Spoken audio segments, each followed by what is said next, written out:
O ponto de vista de hoje recebe um especialista em investimentos e economia pessoal, que vai nos falar sobre como investir bem e melhor o nosso dinheiro.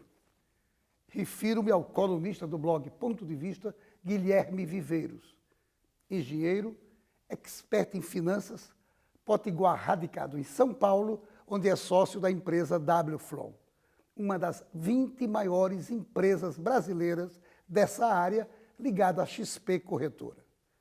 Em setembro, a nossa empresa Sol Consultoria estará trazendo Guilherme Viveiros a Natal para realizar um seminário sobre como ganhar dinheiro investindo corretamente. Esse primeiro de uma série de eventos irá acontecer na Copemed e Associação Médica do Rio Grande do Norte. Mas antes de começar a entrevista, eu quero mandar um abraço para alguns amigos e amigas telespectadores. Joel Oliveira, Márcio Paiva, Lúcia de Fátima, Quinara Falcão, Marcelo Cascudo, Dr. Julimar e Bruna Freire. Meu amigo Guilherme Viveiros, primeiro, uma satisfação estar conversando com você nesse programa de hoje tão especial, que eu tenho certeza de uma coisa: você, meu amigo, minha amiga telespectador, telespectadora, vai gostar imensamente de assistir. O tema é fantástico. Como investir bem e melhor o dinheiro. Muita gente tem medo de falar disso, um tema, às vezes, um pouco deixado para lá, mas é importante que a gente saiba administrar nossas finanças. E eu estou muito feliz porque você aceitou esse convite, dessa prévia, já que a gente está mantendo contato para setembro fazer aquele seminário exatamente sobre economia pessoal, como aplicar melhor os recursos disponíveis. E a gente está dando essa colher de chá, antecipando o evento de setembro. E quem está ganhando com isso é você, telespectador, telespectadora. Muito obrigado que você aceitou esse convite de, antes mesmo do evento, estar com a gente no programa Ponto de Vista de hoje. Nossa, primeiro eu queria agradecer o convite, por todo o trabalho que a gente vem fazendo também de massificar, né, esse conhecimento em finanças, que é extremamente importante, principalmente para o momento da economia que a gente vive hoje, né? E vocês citou um ponto muito importante, que é exatamente essa questão da privacidade, né, que não é tão gostoso conversar sobre finanças, né, porque é um pouco da intimidade das pessoas.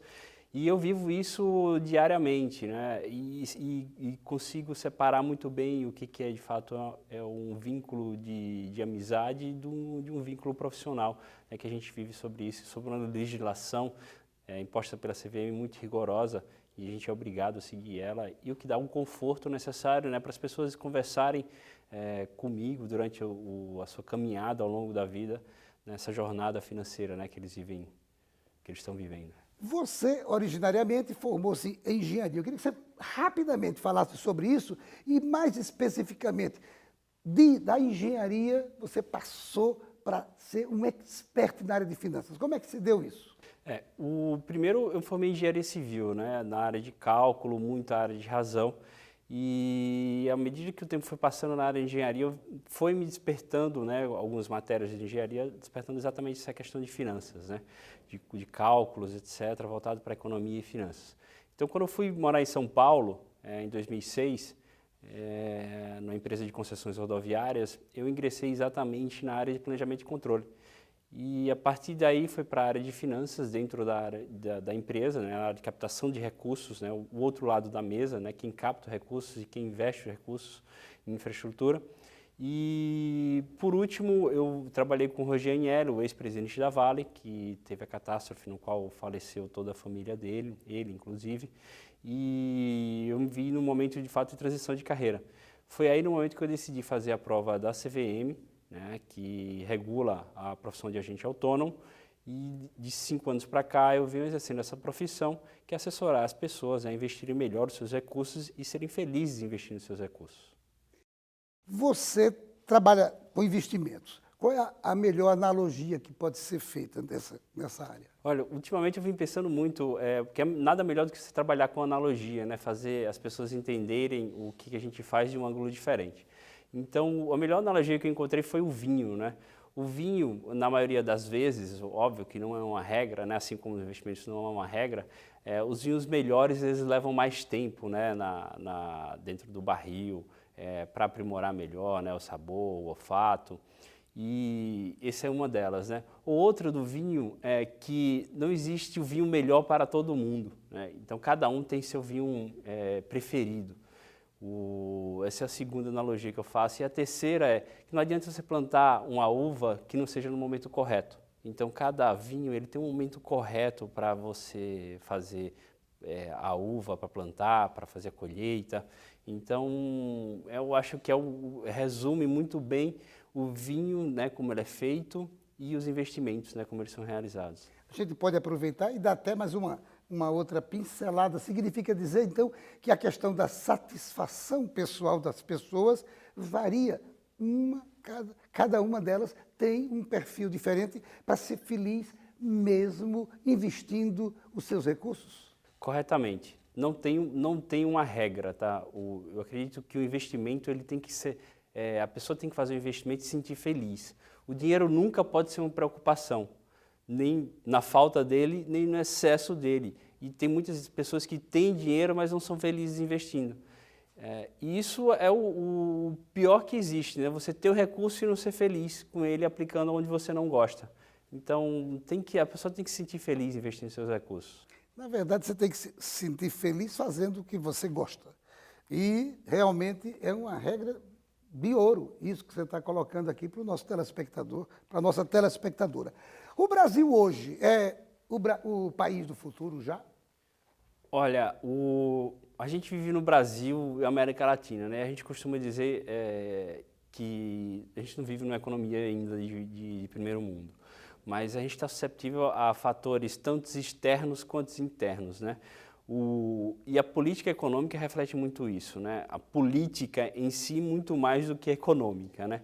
A gente vê a Venezuela, países como Síria, Argentina, que hoje está passando por uma mudança muito drástica nas questões das eleições, e o que a gente tem hoje é um país se preparando economicamente, né? Vamos ver o que vai acontecer na próxima eleição. Infelizmente, a gente vive no Brasil e não temos uma economia muito madura, né, para poder suportar grandes mudanças políticas.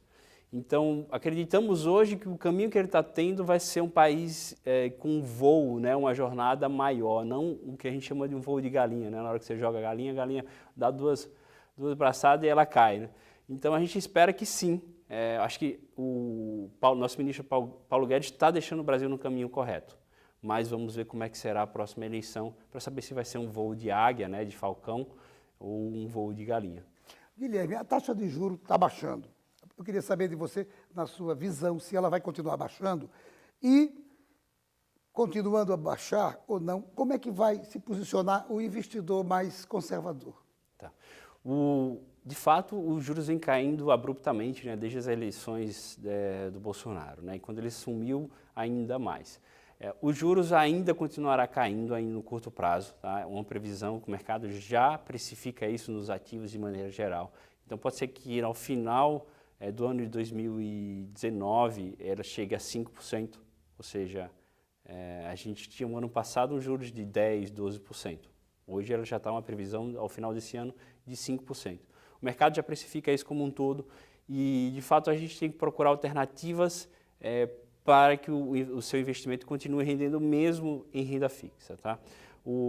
E aí a gente deixa de financiar o governo ou os mais ricos, né, que tomam títulos do governo, e vamos ter que procurar investimentos em financiar, de fato, as empresas, né, os investidores que geram renda, que geram riqueza para o Brasil, né, que geram trabalho.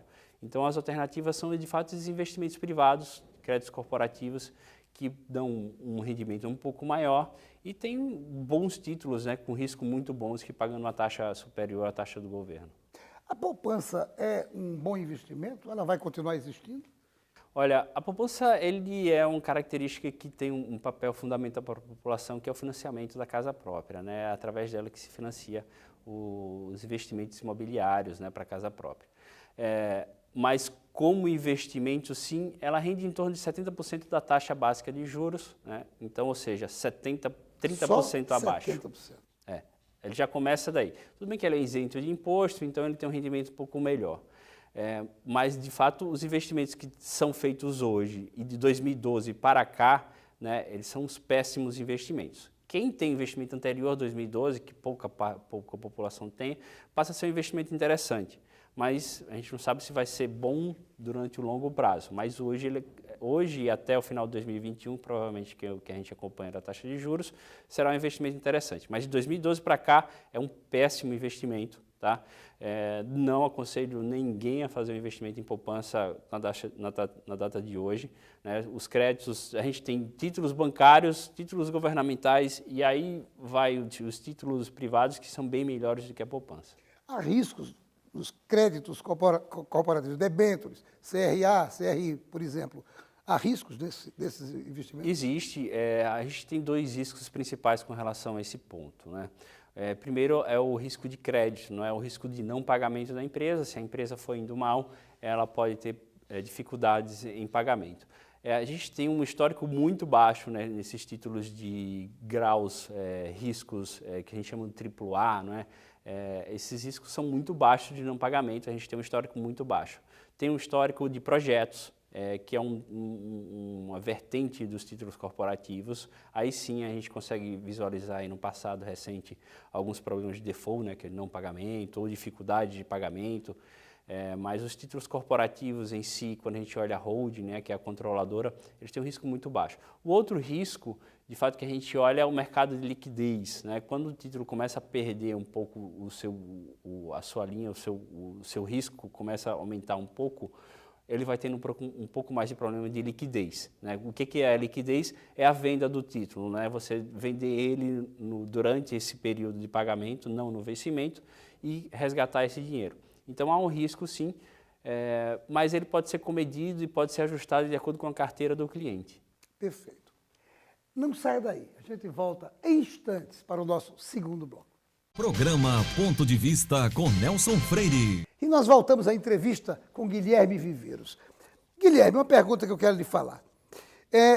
Sobre a última pergunta do primeiro bloco. Onde é que o cliente pode fazer aqueles investimentos? Não, os investimentos em debêntures, né, esses créditos corporativos, eles são mais acessíveis em corretoras independentes, né, não tanto nos bancos, porque os bancos têm uns interesses por trás de distribuição, de renda, né, de receita para eles.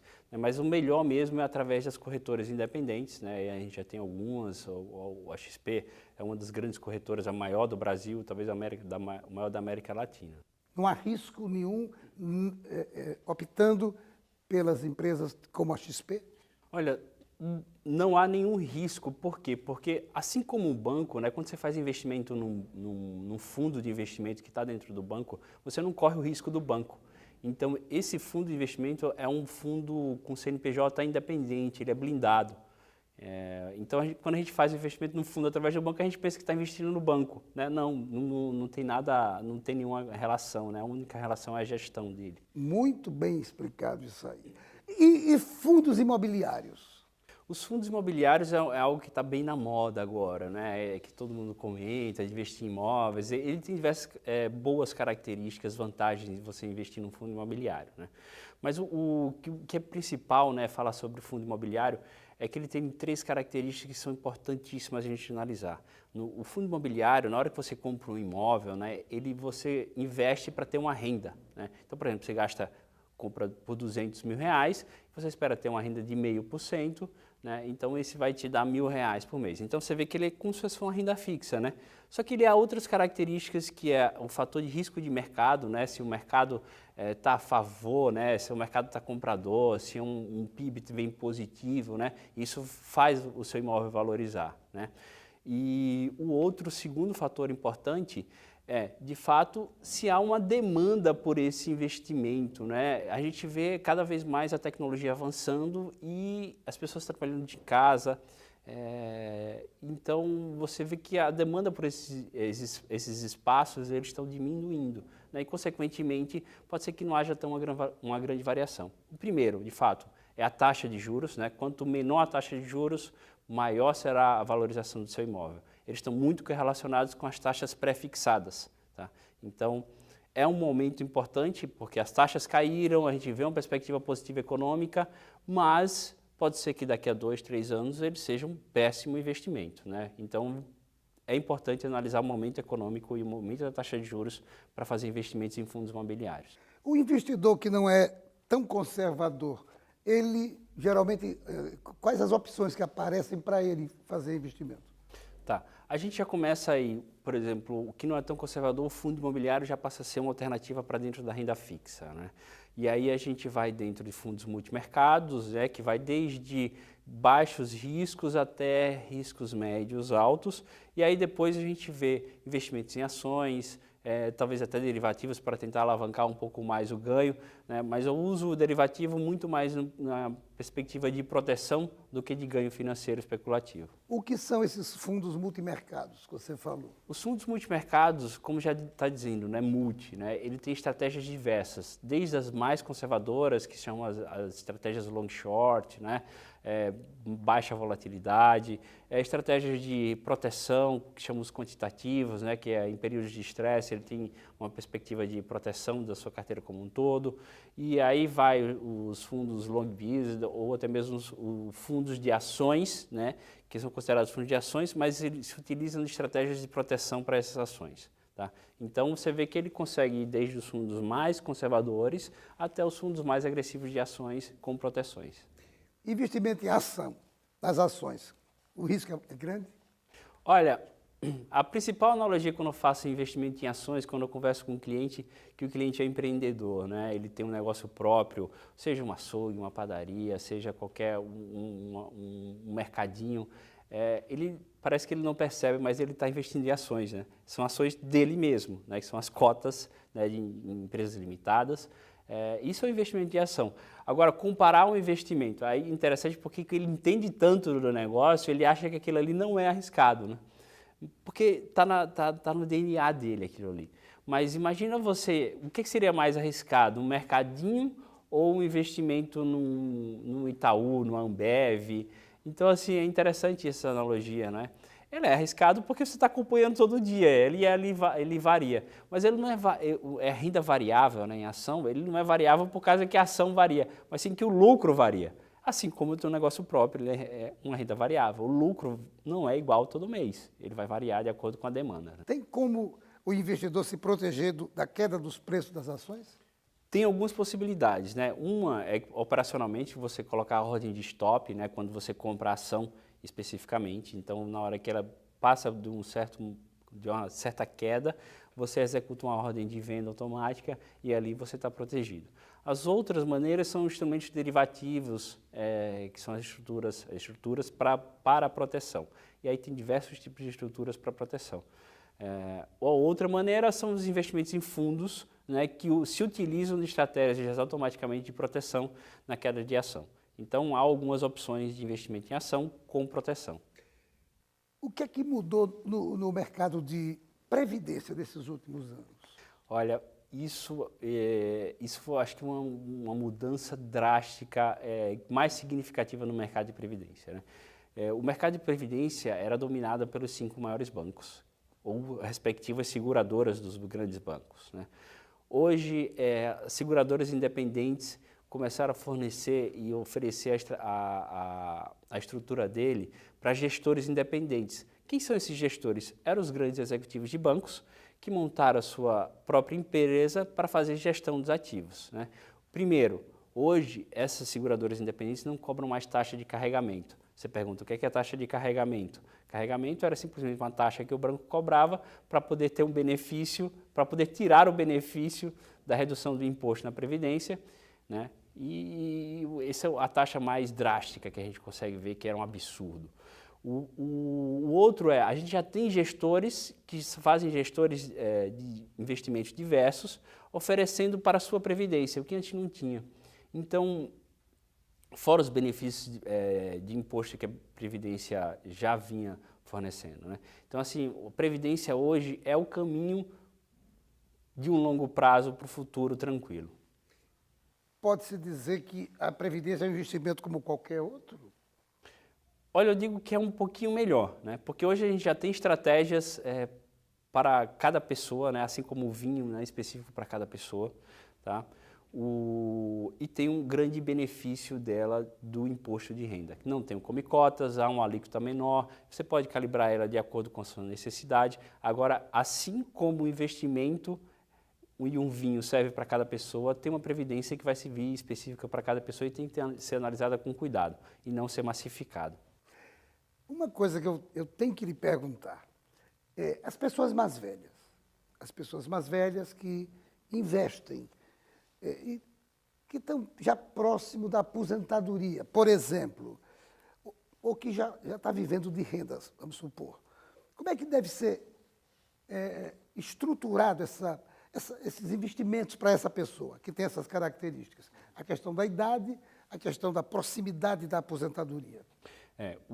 Aí também, assim como cada vinho tem, você tem que analisar a postura de cada um, né? Dependendo da quantidade de recursos que ele possua e dependendo da necessidade dele no curto, no médio e no longo prazo, né? A gente está falando de aposentadoria, a gente está falando de menos riscos, né?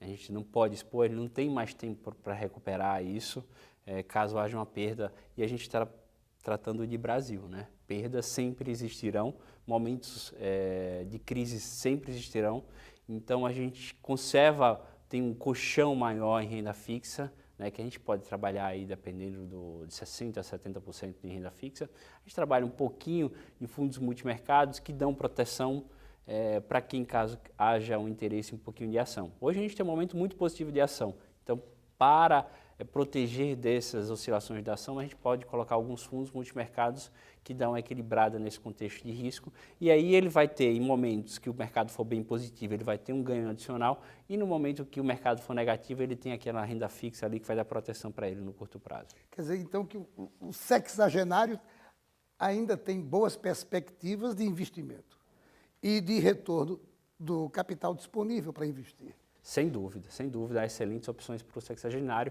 e até mesmo investir um pouquinho em ação. Tem gente que é avesso ao risco de qualquer jeito. Ótimo, não tem problema, a gente vai montar uma carteira específica para ele, para que ele possa se ter ganhos maiores enquanto o mercado for positivo. Você está notando quão importante vai ser esse seminário que nós vamos fazer, que você vai proferir no final de setembro? Muita gente vai, com certeza, querer participar para aprender, para ouvir, ter uma aula como essa que você está dando agora. Qual é a sua perspectiva para esse seminário? Eu acho fantástico, né? Eu fui professor, né? Eu lecionei durante algum tempo, e a questão da educação é fundamental para todos, né? Essa profissão que eu estou atualmente, ela é muito recente, né? É interessante que, assim, quando a gente tem algum problema de saúde, a gente vai no médico, né? E durante muito tempo a gente não tinha problemas de saúde para quem tinha dinheiro, né? Investia no CDI, ganhava bem pra caramba, então não tinha nem qualquer risco. Hoje não, hoje a gente tem que diversificar um pouco mais e procurar os melhores rendimentos, né? Então eu acredito que vai ser uma profissão muito almejada aí para os próximos anos e não vai depender daquele gerente de banco, na maioria das vezes, que não está preocupado na rentabilidade do cliente, né? Ele está preocupado em deixar o recurso do cliente lá e que fique pagando taxa para o banco, né? Ele está mais preocupado em alcançar as metas que são impostas para ele. Na verdade, você colocou bem. Então, essa nova profissão, orientador, digamos assim, financeiro das pessoas, tem tudo a ver com a modernidade que a gente está vivendo. Mas, Guilherme, o tempo lamentavelmente acabou. A diretora já me mostrou ali 2 vezes o reloginho, ela fica olhando para mim, mas o pior de tudo é que ela está avidamente acompanhando, que ela está querendo participar desse evento nosso de setembro, porque ela certamente vai fazer muitos investimentos conosco. Só tenho que lhe agradecer por essa aula, por esse momento bacana, que eu tenho absoluta certeza, todas vocês que acompanharam a entrevista, realmente aprenderam muito disso. É uma coisa que está fazendo parte dos tempos modernos, do tempo que a gente está vivenciando. Eu quero renovar os agradecimentos, porque você veio aqui antecipando o seminário de setembro, mas dando alguns tópicos importantes para nosso telespectador. Eu só tenho que lhe agradecer mais uma vez. Eu que agradeço, Nelson, o ambiente aqui harmônico que a gente tem de conversar e a disponibilidade que você teve de ofertar o seu blog para a gente poder semanalmente contribuir um pouco mais para a educação financeira da população, principalmente do Rio Grande do Norte, né? Mas eu acredito que, como eu moro em São Paulo e eu faço uma divulgação também das minhas matérias, também já está se espalhando um pouco mais para o Brasil. Muito obrigado pelo convite. Beleza. Não deixe de ler, blog Ponto de Vista. Inclusive, Guilherme Viveiros, toda segunda-feira, ele assina uma coluna específica em investimentos e economia pessoal. Muito obrigado pela sua audiência e a certeza de que no próximo Ponto de Vista traremos outro assunto do seu interesse. Programa Ponto de Vista com Nelson Freire.